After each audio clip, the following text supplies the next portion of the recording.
5 to 7 now. Central government is too metropolitan, too short-term, too siloed, too rivalrous and too focused on the preoccupations of Westminster and Whitehall. So says a less than complimentary critique of the civil service from the Reform think tank published this morning. Philip Rycroft is a former Permanent Secretary, the most senior civil servant in a government department, and was interviewed for this report. Morning to you.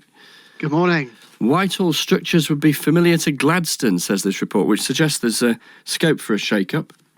There is scope for a shake-up, and this is a really important piece of work because it asks the question, why is Whitehall so difficult to reform? It's not as though there haven't been lots of attempts to reform Whitehall, and there have been changes over time, but change is not quick enough to meet the needs of the country that the civil service works for. Why is it so difficult?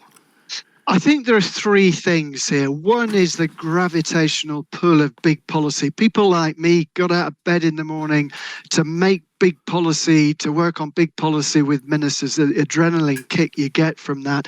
And management too often comes a bit of a distant second.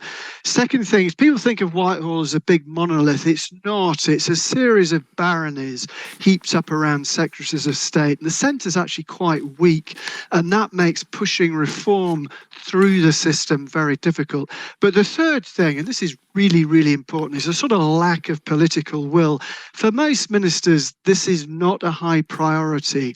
And if the cabinet secretary who wants to push reform can't show that they've got the full-hearted support of the prime minister, it makes it very difficult to get reform through the system. This report points out that the British cabinet is twice the size of President Biden's and 4 times the size of President Xi Jinping's. Is that a good or a bad thing? In my view, that's not a good thing.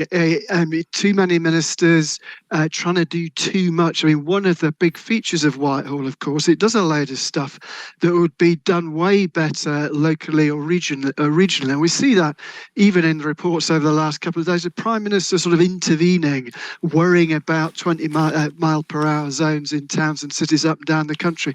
This is the stuff of local government. Whitehall simply attempts to do too much, and part of the consequence of that is you've got too many ministers sort of clotting up the system. Briefly, will things ever change?